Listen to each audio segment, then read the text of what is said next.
বানে ধুৱা অসমখনি দুখৰ সীমা নাই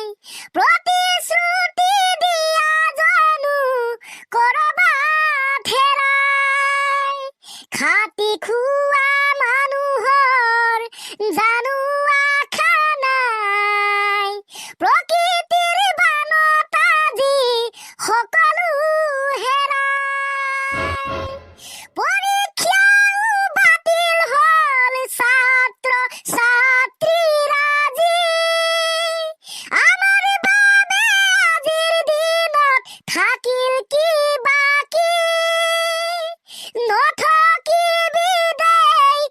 দিলো সকীয়াই বানে ধুৱা অসমখনিৰ দুখৰ সীমা নাই প্ৰতিশ্ৰুতি দিয়া জানো কৰবাত হেৰাই ৱাহ ৱাহ ৱাহ পাৰ্টনাৰ তই কি গুৰুত্বপূৰ্ণ গান এটা গালিবে ভাল লাগিছে হয় জানো আবে কিয় নহব বে হয় হয় তোক চাবি ছাৰেও প্ৰশংসা কৰিব ইস নকৰে দে ছাৰে ভালে নাপায় কি হ'ল ঐ কোনে কাক ভাল নাপায় চাল্লা মানুহ চিনি পোৱা নাই মানে ছাৰ কি মানে ছাৰ মানুহ চিনি নাপাওঁ কেলে হা মানুহ চিনি নাপাওঁ কেলে কোনে কাক ভাল নাপায় ছাৰ মানুহ চিনি পাবলৈ অলপ টান হয় তো কিয় মানে ছাৰ হেৰি ক এই সৰুতে গৰুৰ ওপৰতহে ৰচনা লিখিব দিছিল আৰু ৰচনা লিখিবৰ কাৰণে গৰুৰ ওপৰত ৰচনা পঢ়োঁতে সকলো ক্লিয়াৰ হৈ গ'ল সেইবাবে এতিয়া গৰুক চিনি পাব পাওঁ মানে চিনি পাওঁ কিন্তু মানুহ বিষয়ে যে ৰচনা লিখিব দিয়া নাছিল সেইবাবে ছাৰ এতিয়া মানুহ চিনিবই নোৱাৰোঁ কি ছাৰ মানুহ ওপৰত ৰচনা লিখিব নিদিলে গতিকে নপঢ়িলোঁ এতিয়া চিনি নাপাওঁ হে প্ৰভু মই কতে মং কি যে হ'ব এইডালৰ কিখন কথা কব ইহঁতে জানে ভগৱানে জানে মূৰাটো ইনচে মিলিয়ে চৰত লৰা দাঁত চাত সৰি থাকিব অকে ছাৰ অ ছাৰ কি হ'ল মই কবিতা এটা মাতিম দেই ছাৰ এতিয়া মাত সোনকালে মাত আপুনি আকৌ ইমান খং কৰি থাকিলে কেনেকে মাতুং বা মই হে ছাৰ কেনেকে মাতুং হ'ব দে খং নাই কৰা মাত সোনকালে মাত কবিতাটো শাহু আৰু বোৱাৰী দেই ছাৰ হ'ব কবিতাটোত ছাৰ মাত্ৰ দুটা পেগাভে আছে দেই চুটিকে ৰাম তই মাত মই গম পাইছোং নহয় শুনিম নহয় কবিতাটো অকে ছাৰ প্ৰথমতে মানে শাহুৱেকে ক'ব তাৰপিছত আকৌ বোৱাৰীয়ে ক'ব শাহুৱেকে ক'ব বোৱাৰীয়ে ক'ব দেই তই মাতিবি না উল্টা পুল্টা বুকি থাকিবি হ'ব ছাৰ অ বোৱাৰী কলৈ বাৰু যোৱা মই ওলালো ফেচবুকলৈ কিনো জুমি চোৱা অ বোৱাৰী ফেচবুকত কি আছে ডেকা লৰাই চেনি দিছে আহা পাছে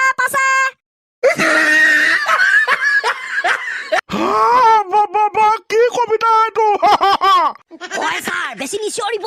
বোৱাৰীকে ক'বালৈ যাব ওলাইছে শাহুকে সুধিছে অ বোৱাৰী কলৈ বাৰু যোৱা বোৱাৰীয়েকে কৈছে মই ওলালো ফেচবুকলৈ কিনো জুমি চোৱা আকৌ কৈছে শাহুকে বোলে ফেচবুকত কি আছে মানে অ বোৱাৰী ফেচবুকতনো কি আছে বোৱাৰীয়েকে কৈছে মাকা ডেকা লৰাই চেনি দিছে আহা পাছে খতম বাই টাটা গুড বাই মই কিবা ভুলকে মাতিলো নেকি বাৰু ছাৰ তইহে জানিবি হেখেই এই মানুহবিলাকে চুলাই মদৰ নিচাটো কেলে এৰিব নোৱাৰে কওকচোন আপুনি ল'ৰা প্ৰশ্নটো তই ঠিকে সুধিছ চুলাই মদৰ নিচা কিয় এৰিব নোৱাৰে কৈছ ন এইটো ইম্পৰ্টেণ্ট প্ৰশ্ন কিন্তু দেই আচলতে নিচা বস্তুটো এনেকুৱা এৰিবলৈ টান হয় আমাক লাগে কিয় টান হয় নেজানিলে ক'ব উত্তৰ দিবলৈ আছোং আমি তই আকৌ মনে সজা উত্তৰহে দিবি কাহিনীহে কবি নহয় জানো ইয়েছ ছাৰ কং না কৈ দে নো প্ৰব্লেম মিছা কথানো কি কম ছাৰ চুলাই মদত বিভিন্ন ধৰণৰ শক্তিবিলাক সোমাই থাকে আমি ছাৰ ইয়াৰ ওপৰত আগতে কৈছোঁ বোলো এনেকুৱা ধৰণৰ কিছুমান শক্তি আছে যেনে টেনচন নাইকিয়া কৰি দিব পৰা শক্তি মানুহৰ দুখবিলাক খন্তেকৰ বাবে হ'লেও আঁতৰাই দিব পৰা শক্তি ভয় নলগা শক্তি ইত্যাদি মনত আছে তাৰ পাছত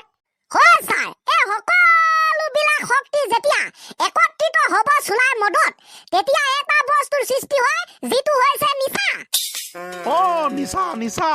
আৰু আটাইতকৈ ইম্পৰ্টেণ্ট কথাটো এয়াই যে যেতিয়া নিচা বেছিকৈ মানুহৰ গাত এট্ৰেক্ট কৰিব তেতিয়া তাতে আকৌ এটা বস্তুৰ সৃষ্টি হ'ব শক্তিৰ সৃষ্টি হ'ব যিটো শক্তিৰ নাম হৈছে লেকেটা লেকেট শক্তি বা লেকেটা লেকেট শক্তি ছাৰ লেকেটা লেকেট শক্তি ই কাম কেনেকে কৰিব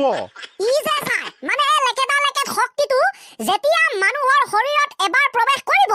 তেতিয়া কিন্তু ই ওলাই যাবলৈ নিবিচাৰে সোমাই থাকিব বিচাৰে তাৰে পৰিণতি হৈছে সেইটো এফালেতো মানুহৰ পুৰা টেনচন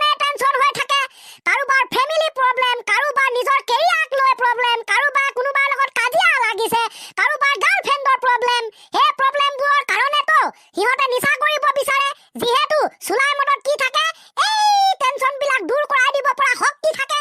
আনফালে সি 2-3 বাৰ সেই নিচা চুলাই মদ ইউজ কৰাৰ পাছত লেকেটা লেকেট শক্তিটো সোমাই যায় এবাৰ সোমালেতো লেকেটা লেকেট শক্তিটো ওলাই আহিব নিবিচাৰে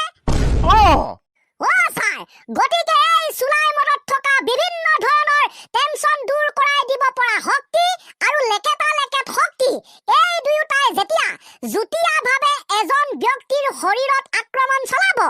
তেতিয়া ছাৰ সেই আক্ৰমণৰ পৰিণতি স্বৰূপে ফলস্বৰূপে এজন ব্যক্তিৰ যি চুলাই মদৰ প্ৰতি থকা নিচা সেই নিচাটো সহজে ত্যাগ কৰিবলৈ বহুত টান হয়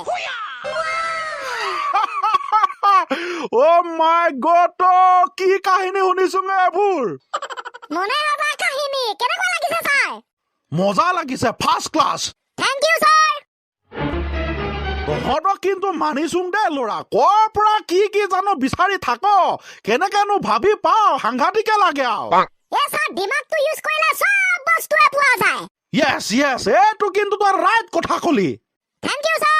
হেৰি কোৱা ছাৰ কথা এটা হ'ল নহয় কি কথা মানে কনফিউজ ছাৰ আমি কনফিউজ হৈ যাম এই আগবেলাটো বৰষুণ দিয়ে পাছবেলা আকৌ এৰি দিয়ে তাতে কি হ'ল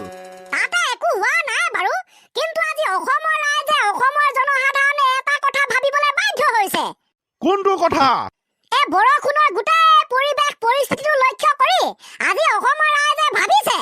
বোলে পাছবেলা সময়তো বৰষুণ আহিছে গতিকে